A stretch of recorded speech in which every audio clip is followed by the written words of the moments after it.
नमस्कार, मैं हूं रविंद्र जैन और आप देखना शुरू कर चुके हैं सबकी खबर।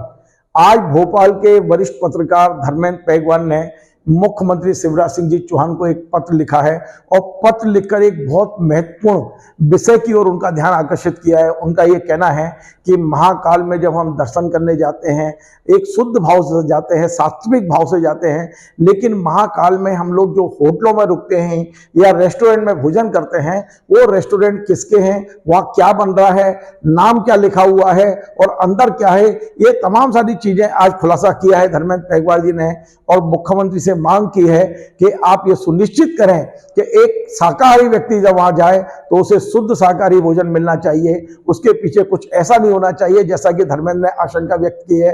धर्मेंद्र जी, आपका बहुत बहुत स्वागत है। एक महत्वपूर्ण मुद्दे की ओर आपने मुख्यमंत्री जी का ध्यान आकर्षित किया है, आखिर इसकी जरूरत क्यों पड़ी? देखिए, मैं बहुत लंबे समय से सोशल मीडिया से जानकारी आ रही थी कि उज्जैन में ऐसी होटलें हैं जिनके नाम भगवान के नाम पर हैं या किसी ऐसे नाम पर हैं और उनके मालिक किसी दूसरे धर्म या मजहब के लोग हैं।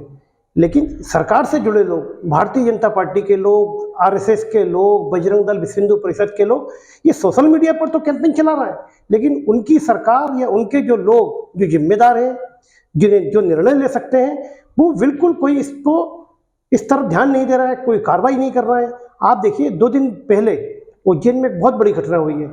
हालांकि सरकार थी, सरकार ने इसमें प्रभावी कार्रवाई की कि महाकाल बाबा की सवारी जा रही है और उज्जैन में उसके ऊपर कुल्ला किया जा रहा है। ये दुस्साहस कैसे हो गया? जब हम गुड गवर्नेंस की बात करते हैं, हम कहते हैं कानून का राज है, तो किसी की हिम्मत भी कैसे हो गई कि वो ऐसे कर दे? उज्जैन में तो संघ का चेहरा है मोहन यादव, जो वहाँ से विधायक है, वहाँ से मंत्री हैं, उनके सरपरस्त संघ के में बहुत बड़े बड़े पोजीशन पर लोग हैं जिनकी सिफारिश पे उनको विधायक का टिकट मिलता है, उनको मंत्री बनाया जाता है। और वो मोहन यादव वहाँ पर महापौर भाजपा का है, वहाँ सांसद भाजपा का है, वो लंबे समय से है। लेकिन इतने महत्वपूर्ण विषय पर भाजपा और संघ और विश्व हिंदू परिषद, बजरंग दल और दूसरे इनके तमाम संगठन है, ये व्हाट्सअप तो खेलते हैं। मुझे ऐसा लगता है। लेकिन धर्मेंद्र, अपन बात मुद्दे पर आए। बात यह है कि आपने जो पत्र लिखा है, मैं आपसे जानना चाहता हूं, मान लीजिए कोई जावेद भाई हैं, तो क्या वो शिव शंकर के नाम से होटल नहीं चला सकते हैं? और यदि चला सकते हैं तो आपको आपत्ति क्या है? नहीं, देखिए, एक गुमास्ता एक कानून होता है, गुमास्ता एक्ट होता है जिसका लाइसेंस मिलता है। उसमें स्पष्ट प्रावधान है कि जिसके नाम गुमास्ता लाइसेंस होगा, प्रोप्राइटर का नाम ऊपर बोर्ड पर लिखा जाता है। हम कह रहे हैं, आप चलाइए शिव शंकर होटल, आप चलाइए सिपरा ढाबा, ऊपर लिख दीजिए कलीम खान। उसमें क्या दिक्कत है? इस देश में सद्भावना का माहौल है, जिसको जिस होटल में जाना होगा वो जाएगा। भोपाल में नूर सभा होटल है, सबको मालूम है, सिकंदर मियाँ की। तो कोई उदाहरण है आपके पास में जो आप ये कह सके कि वहां पर सिकंदर मियाँ चला रहे हैं और नाम शिव शंकर है? कुछ उदाहरण तो बताइए कि उज्जैन में ऐसे कितने रेस्टोरेंट है आपके पास कोई जानकारी होगी? देखिए, निश्चित तौर पर मेरे पास जानकारी है, तभी मैंने मुख्यमंत्री जी को पत्र लिखा। उज्जैन में 2 दर्जन से ज्यादा, 2 दर्जन का आंकड़ा भी कम है, लेकिन मेरे पास जो नाम है उनकी बात कर रहा हूँ। 2 दर्जन से ज्यादा ऐसे रेस्टोरेंट, होटल, ढाबे हैं जो किसी छद्म नाम से चल रहे हैं, उनके मालिक कोई और है, और वो लोग अपना पहचान छुपाने के लिए, अपना नाम छुपाने के लिए उन्होंने भगवान के नाम लिख रखे हैं। जैसे कि मैं आपको बताता हूँ, शंकरा गेस्ट हाउस है, उसके मालिक अब्दुल रऊफ खान है। सिपरा ढाबा है, सिपरा ढाबा मेन रोड पर है। लोग जाते हैं कि वाह साहब, सिपरा ढाबा शुद्ध शाकाहारी है, लेकिन उसके जो मालिक हैं वो गुड्डू कलीम है। तो गुड्डू कलीम अपना नाम लिखे और चलाए सिपरा ढाबा, कितनी अच्छी बात होगी, कितना सद्भावना का माहौल होगा कि गुड्डू कलीम सिपरा ढाबा चला रहे हैं। सिपरा जो कि पवित्र नदी है, जिसमें अमृत गिरा, यहाँ पर सिंहस्थ होता है सिपरा के किनारे, और हमारे गुड्डू कलीम सद्भावना, इस देश की एकता और अखंडता और सबके लिए सदाचार के लिए एक सिपरा नाम से वो कर रहा है। तो ये ऐसा नहीं है, वो बिजनेस करने के लिए कर रहे हैं। उनके यहाँ लोग आए, लेकिन वो अपनी पहचान छुपाना चाहते हैं, क्योंकि मतलब आपका ये मानना है कि ये जो यात्री वहां रहे हैं उनके साथ एक तरह की छल है, धोखाधड़ी है, या उनके साथ कुछ इस तरह का हो रहा है कि वो सोचते कुछ है और उनको मिलता कुछ है? निश्चित तौर पर ये छुपाने की बात है। वो अपनी पहचान क्यों छुपा रहे हैं? और उज्जैन में इतने गेस्ट हाउस, इतनी होटल, इतनी धर्मशाला नहीं है कि सिर्फ कुछ चुनिंदा जगह पर ही लोग रुक सकें। तो स्वाभाविक है, जब आप ओपन रखेंगे, आप कोई भी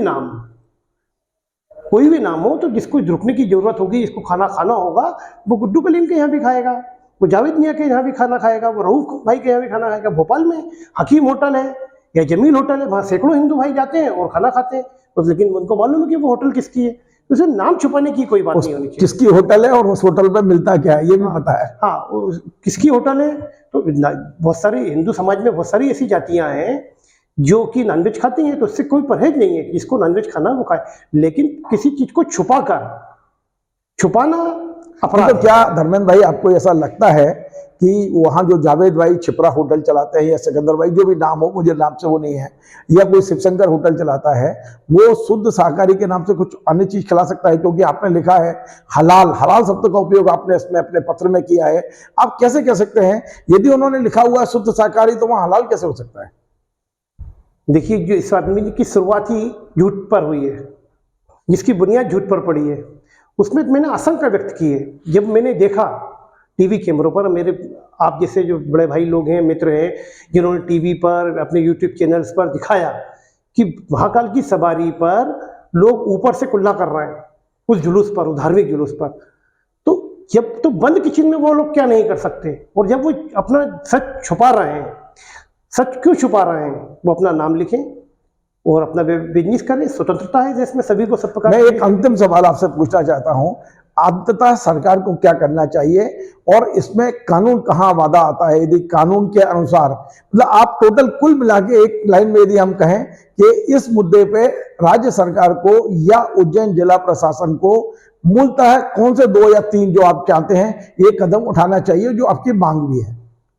मूलतः मुख्य जो बिंदु है कि जिसकी दुकान है, जिसके नाम से गुमास्ता का लाइसेंस है, जिसके नाम दुकान का लाइसेंस है, वो व्यक्ति अपने प्रोप्राइटर का नाम लिखने का विधान है, नियम है, गुमास्ता एक्ट में इसका स्पष्ट उल्लेख है, उसका पालन करें, और नगर निगम और जिला प्रशासन, वहाँ के कलेक्टर उसका पालन कराएं और इसको अभी करवाएं। तो देखिए धर्मेंद्र भाई, मान लीजिए वहां 2 लोग बन जाए, 2 की पार्टनरशिप हो जाए और हिंदू के नाम से यदि वो गुमास्ता बनवा ले और उसका संचालन मुस्लिम करे, तब क्या करेंगे? हाँ, लेकिन ये ऐसे कई हिंदू हैं जहां मुस्लिम वहां काम करते हैं, वेटर मुस्लिम है, ऐसे में क्या करेंगे आप?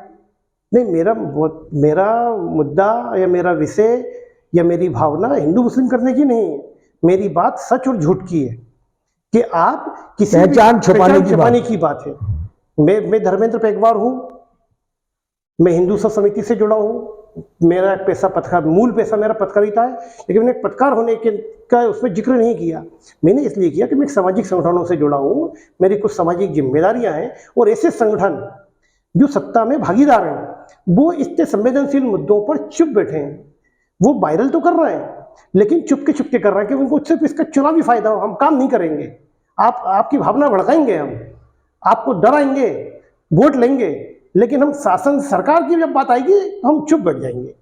तो ऐसे लोगों को भी मुझे आईना दिखाना था कि भैया जो आपका मूल काम है, जिसके लिए आपने सत्ता पाई है, वो बुनियादी काम तो करिए। आप पिछले 20 साल से भावनाएं भड़का रहे हैं, व्हाट्सएप पे मैसेज चला रहे हैं, या तो आपने उन कार्यकर्ताओं को आप सस्पेंड कर दीजिए, निकाल दीजिए जो इस तरह के मैसेज विद्यार्थी परिषद के ग्रुप में, संघ के ग्रुप में और दूसरे ग्रुपों में वायरल कर रहे हैं।